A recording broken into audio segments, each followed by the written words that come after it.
Avoid becoming timid. You're merely a dropout from high school who is going to teach me German. Direct through the documents at me in jest. I understand. I was resentful, but I dutifully began to look through the materials and was immediately struck dumb by what I read. We are unable to accept this deal in any way. It might put the survival of our business in danger. Huh. I quickly translated and quickly perused the document, highlighting its main points. My prospective boss Derek and the other executives in attendance looked shocked. My name is George. I was employed by this company for about 20 years, first as an apprentice on a part-time basis. I was recently called back to the central office following 10 years of service at a foreign branch. I walked inside the busy New York headquarters feeling melancholy. Known for his witty and easygoing demeanor, my father vanished the moment he found out my mother was expecting. Growing up in a home with just one parent, I saw my mother's immense challenges. She put in a lot of overtime doing piecework late into the night while working throughout the day at a supermarket and cafe.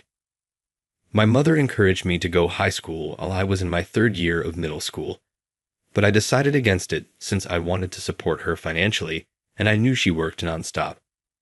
Upon realizing that her overwork was causing her health to deteriorate, I didn't hesitate to begin working as soon as middle school ended.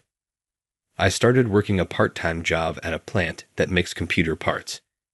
It gave me plenty of work to keep me occupied in addition to meals and a transportation stipend.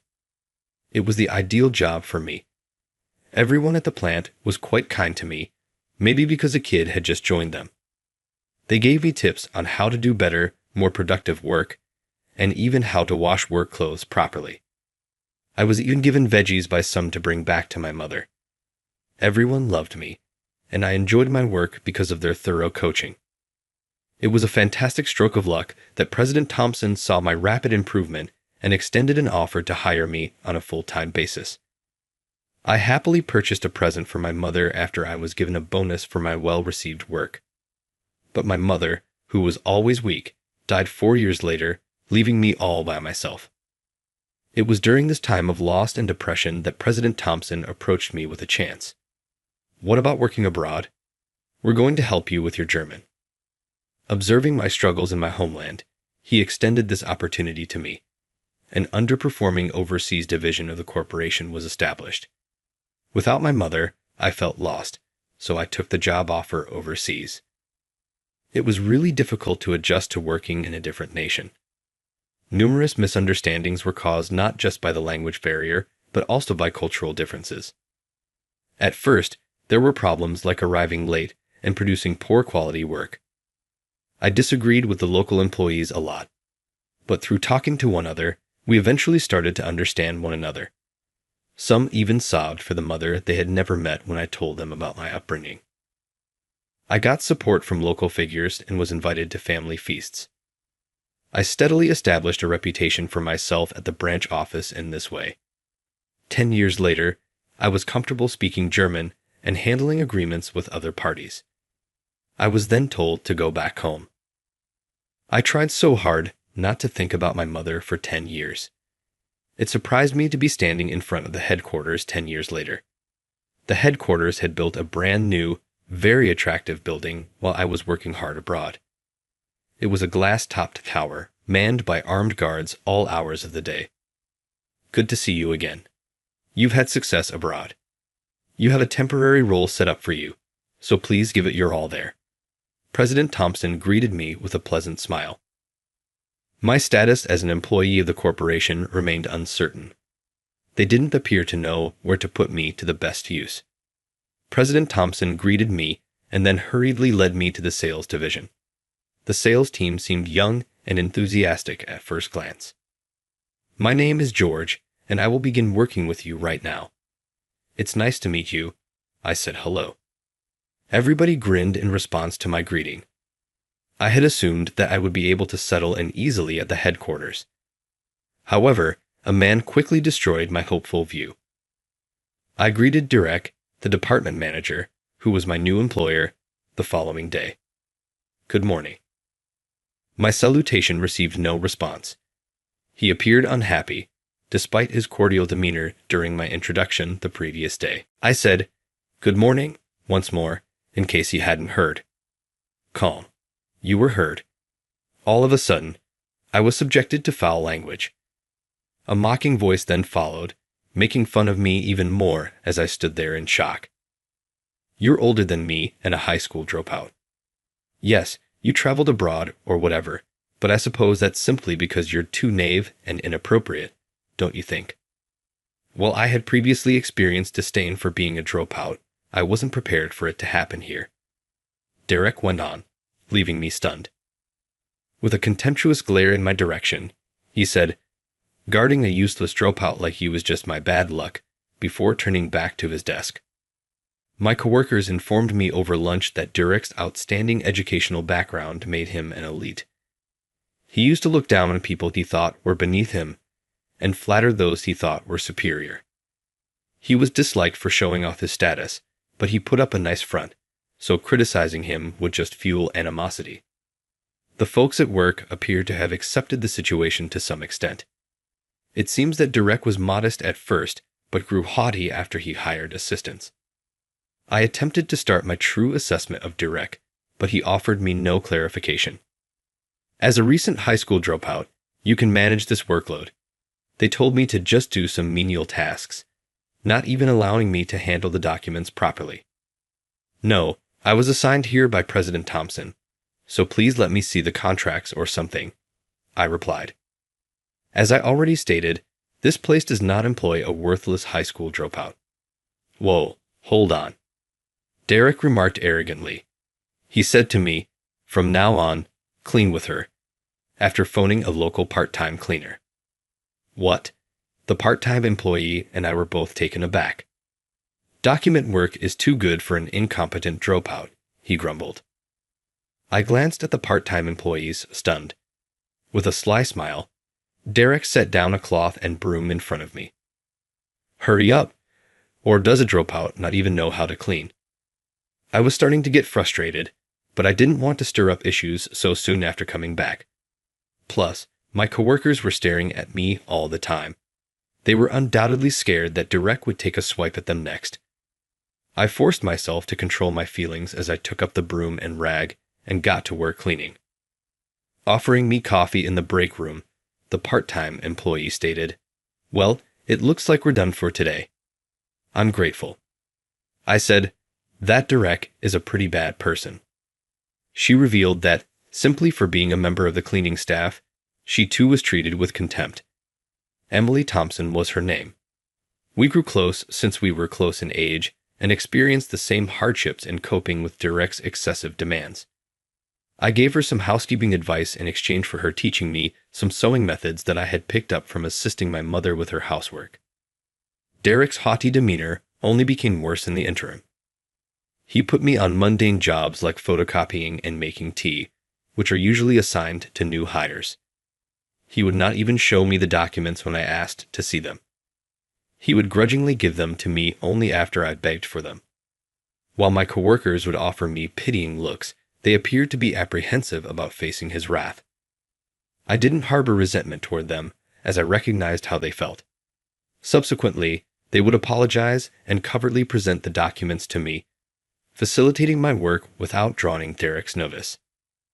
On the list of possible contract applicants, I came across an unsettling organization one day. The foreign corporation was infamous for not making payments and for not fulfilling orders. When I worked at the branch office, I seemed to have noted it as a hazardous venture. If we can secure a contract with any of these, it could significantly grow our company, and my achievement will be huge. With excitement, Derek said. In fact, we wouldn't have to keep paying the outsourced management firm a fortune if we could put this company's Management AI technology into practice. Derek was clearly excited, driven by a desire for achievement, but I felt uneasy about that firm. I had my disagreements with Derek, but I couldn't allow the business to take a risk. It would be wiser, in my opinion, to learn more about that business. It's best to exercise caution when dealing with certain dubious companies that operate abroad, I'd advised, passing him a guide that included the branch's warning standards. But he knocked the paper out of my hand and scattered it all over the floor. What are you doing? I let out a cry. Aha. As if there was any value to a document authored by a dropout from high school. Avoid poking your nose where it shouldn't be, he mocked.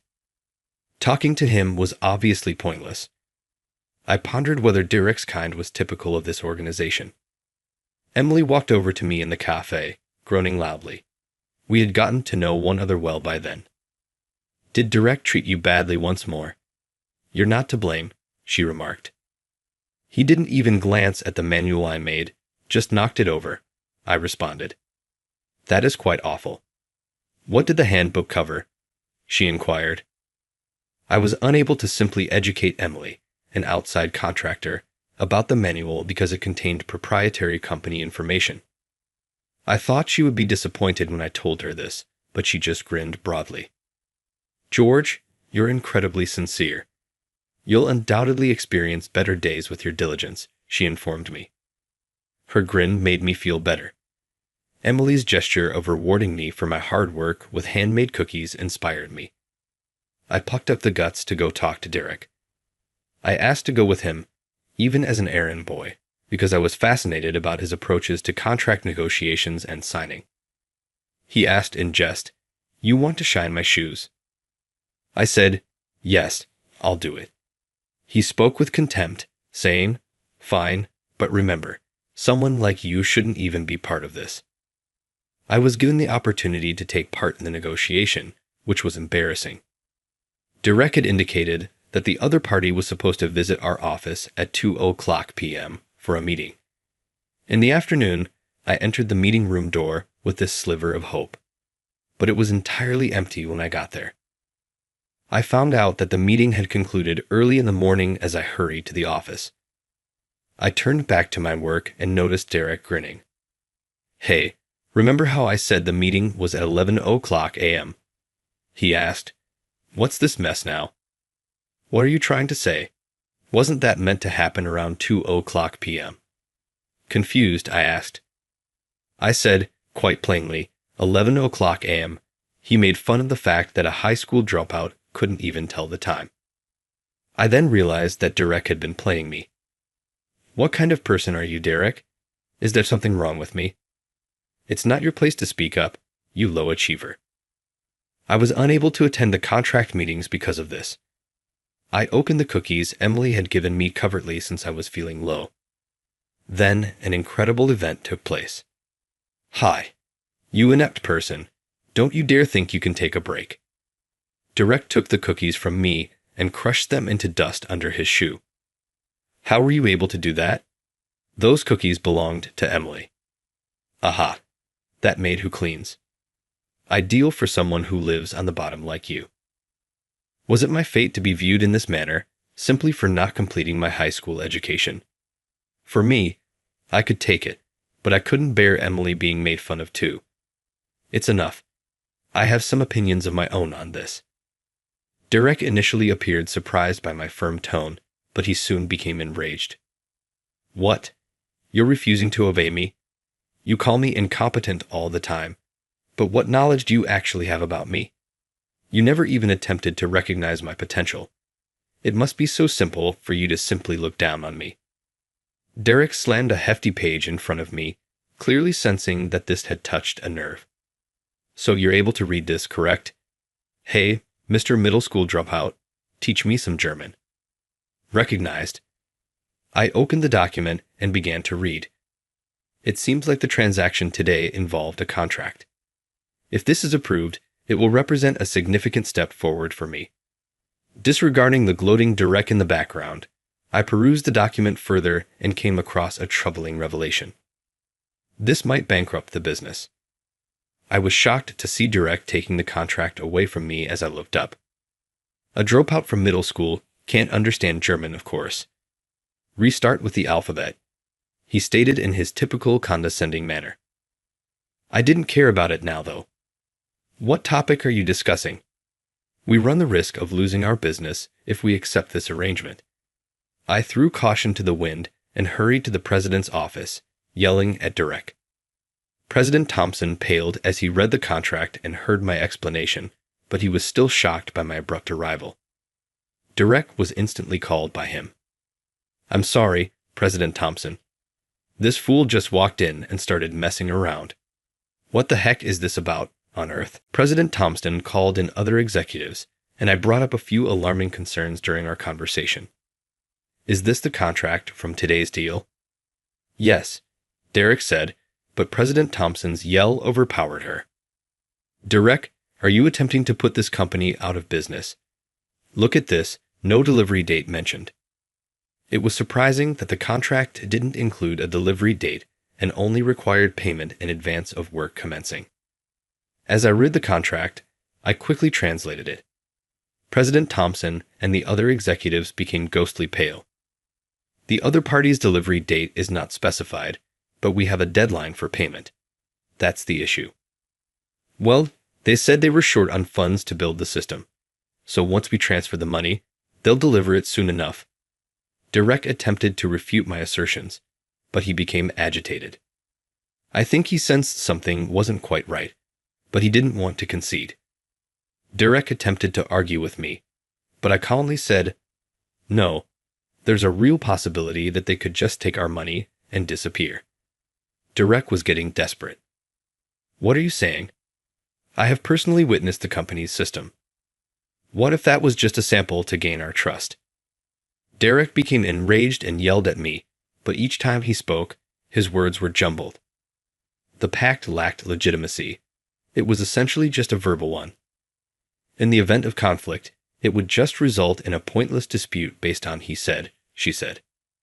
It was, however, a particular provision that concerned us more. The cost of updates for any deficiencies will be borne by us as needed. It was printed in minuscule, difficult-to-read German. No maximum limit on the sum was specified, and accepting such terms may result in significant financial obligations. This indicates that you haven't carefully read the contract. These problems would have become obvious right away with a little care. Nah, such a large organization could never possibly mislead us. The contractor, a significant participant, has been in the news a lot lately, particularly in the foreign countries where I have been deployed. Dealing with foreign corporations frequently implies that our laws don't apply, in contrast to America where confidence is crucial. Derek's face went hot and then pale as I expressed these worries to him. I recently agreed to their offered contract. When we spoke, there was no issue, but the document itself seems to indicate different, doesn't it? A contract is hard to revoke once it has been stamped. We might not even succeed in suing an international corporation. For this reason, as a precaution, we at our branches use milestone-based or split payment systems rather than making large upfront payments. Contracts are essential because the opposing side is waiting for us to step into their trap. Derek was shaking and biting his lip, clearly angry that I was always challenging him, but I didn't have time for him. "President Thompson, I'd like to speak with the business. We should be able to handle that as we haven't signed a deal yet." "Yes, do it, please. I apologize for requiring you to tidy up this mess." Derek, myself, and a few other execs got in touch with the counterpart. They arrived with great anticipation, supposing the contract to be finalized. But when they saw not only Derek, but other employees queued up, they became perplexed. Negotiations with the executives was challenging because the opposite side consistently avoided taking accountability. Derek simply recoiled in the middle of the intense German discussions. Anyway, these stipulations are unacceptable to us. We must, at the absolute least, alter the terms of payment. But Derek gave his approval. The contract was not read by him. Although it's our responsibility, these terms are not appropriate. It's likely that the other side was holding out for the promise of a huge payment. They grudgingly agreed to void the contract in the end. We've heard a lot of different rumors concerning your business. We would have to think twice if it were going to cost us millions. It seems that my hard position worked. Ultimately, they departed the company with disparaging remarks about the Americans. I was relieved. There was a chance that the situation would not have changed. Because foreign corporations can disappear anytime, dealing with them can be challenging. President Thompson congratulated me when he got back to the office and chastised Derek. The other person's vicious behavior is their fault. That's what any other worker would have done. Why am I being held responsible alone? President Thompson, not a fan of long-winded excuses, chastised Derek even more as he battled. Derek bore the burden, whatever the reason. By not thoroughly reviewing the contract, he had put the company in peril. If you can't even read a contract properly, I can't trust you with important tasks. Derek was furious that President Thompson had effectively sidelined him. Why? I made a contribution to this business. It's his fault for getting involved. Derek lost his temper. President Thompson and I were speechless by his ridiculous logic. Do you even understand why I hired John in the first place? Thompson inquired. I know he worked abroad, but he dropped out of high school. Isn't that right? I don't deserve to be disturbed by someone I hired to perform my work. Derek answered, looking very irritated. President Thompson then started berating Derek. Enough already, Derek. John is a gifted person who, in 10 years, turned around our international branch. Are you making assumptions about him based only on his school history? That is untrue. Merely a means of bringing him into the group. How is a high school dropout capable of being competent? Even after receiving such a harsh scolding, Derek fired back. Derek was still unable to own up to his mistakes. Fed up, I opened my mouth to speak. Despite never having finished high school, I have 10 years of experience working with foreign corporations from my time at the overseas branch. We're thinking about doing business at the headquarters with foreign firms. Therefore, I was requested to come along this time. Derek shook and stammered in disbelief, staring at me as if he saw something strange. The issue is a corporation hiring a dropout like this one. Dropouts ought to simply bow down at the bottom. Derek's well-styled hair appeared tousled as he spoke ramblingly, as if he had forgotten what he was saying. He was obviously quite disturbed by my accomplishments within the organization. The result would probably have been the same even if he had understood from the start. I talked evenly and calmly up to Derek. Derek, do you realize how much trouble you've caused the company with this incident? Derek winced at what I said, but then he snapped back, his brows set in indignation. Cease talking. You're nothing more than a foolish incompetent. Enough already. You are the one who nearly brought harm to this business. I spoke up. President Thompson went over and spoke to Derek face to face while Derek bit his lip. It's true that you're well educated, but that doesn't give you the right to act like an authority figure here. Recognize that your conduct is inappropriate for a professional setting. But for him, it's the same. Derek shot back, attempting to place the blame on me for arriving late for the meeting. He's not behaving according to professional manners either. I can't believe I'm considered inferior to someone who can't even keep time. Thompson said, then show us the email correspondence with the other party. The true problem was that I had been absent because Derek had missiled me about the meeting time. It was actually 11 o'clock, not the 1400 hours I had been informed. It would be evident right away if we could view the exchanges between the two parties via email. After receiving a firm order from President Thompson, Derek reluctantly showed the emails. As it turned out, the customer and Derek had agreed via email that the appointment would take place at 11 o'clock. That Derek had lied to me was verified by this. That is untrue. I informed John at 11 o'clock, but he failed to appear. Derek's pathetic justifications were ignored. His foolishness left me stunned. It goes beyond that.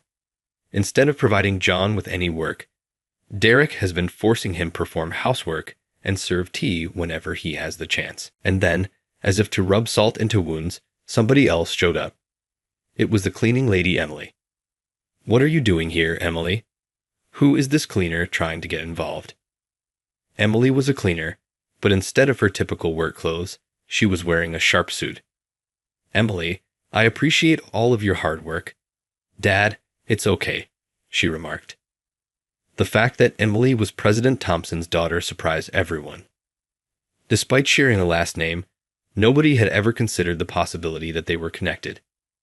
Because it was against President Thompson's policy to give preference to family, Emily had to start out as a cleaner and learn about the inner workings of the business. Few executives were aware of this, and it was maintained a secret that she was the president's daughter. Emily, sensing my hatred for Derek, started going into great detail about everything. "This is unfair. That is merely unfair and cunning," Derek yelled. "If you had behaved properly, there would have been no problem, and you even crushed my cookies," Emily answered.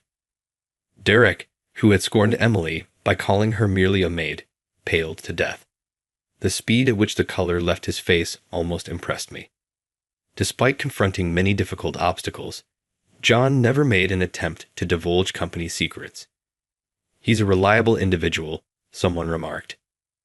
"You don't seem to be thinking like someone who should be in a leadership role." President Thompson said, "Your responsibilities as the head of your department are terminated." President Thompson made a bold and decisive pronouncement that no one dared to dispute. Derek fell on his knees, completely overcome with sadness. I was given the position of head of the sales department, in charge of negotiations with overseas businesses, a week later. Derek had formerly oppressed my old coworkers, but now they were working harder. Derek didn't get fired, but he did wind up working for me. His discontent was evident, but his haughtiness had vanished. He fell behind in his job and murmured complaints beneath his breath. "What are you doing, Derek?" "Nothing. If you have time to surf the web, you should be working on improving your German proficiency," I said. When I saw there wasn't enough corporate communication training or German language proficiency at our headquarters, I'd established a learning program in the language. I considered this to be essential. Yes, I did begin holding meetings with foreign corporations, but we were always undervalued when dealing with astute foreign business people. Maybe some of this might be attributed to the less forceful nature of Americans. My team's negotiating abilities quickly improved when I gave them some pointers, and we were able to close deals. Derek had thrown away my handbook, but now new hires were using it at Emily's suggestion. It had been read and authorized by President Thompson. Our company's success increased, particularly with the foreign branches. We had exposed the foreign company through our proactive information sharing with other businesses, and now it was isolated and posing a threat to us. It was said that they were close to filing for bankruptcy. This was a job where hard work paid off, and I felt really satisfied. But Derek was the only one who stayed glum and refused to learn. I could give him advice, but he would not listen. "Why do I have to be told such things?" he asked, always projecting an air of negativity as he expressed his displeasure. This attitude prevented any meaningful assignment from being assigned to him. It was immature to give Derek mundane jobs out of spite, but there was nothing admirable about him either. Eventually, these times came to an end. He didn't appreciate having me give him orders. Workers who had previously worked for him were moving up the career ladder quickly. It seems that his pride could not bear to see this fact. I gave up. "I refuse to work for a company that honors high school dropouts," he exclaimed, slapping his resignation letter down in front of me. I made no attempt to stop him. Rather, I agreed to his resignation. Subsequently, I learned that Derek made an unsuccessful attempt to join one of our rival companies. His impressive educational background was unable to make up for his haughty demeanor and poor command of German in interviews. Because of his reputation, there were a lot of speculations circulating in the sector. His high school knowledge would have been a terrific asset if he had been humble and ready to learn. But the chances of him finding work again were slim. Emily and I were dating in the interim. She was performing well in the accounting department and had formally joined the company with President Thompson's consent. She was the daughter of the president, but she worked hard and without conceit. "I could work hard because of your support," I said, "Thank you," to her. "No, you were merely being truthful and honest. You were acknowledged because of your abilities," she answered. Gradually, what began as a dinner to express gratitude for her support became into a romance. We told each other how we really felt, and now we're talking about when to bring up marriage with President Thompson. Living together should be easy because we both like doing housework. I experienced some days of loneliness after my mother's death. I'm excited to start a new family with Emily now.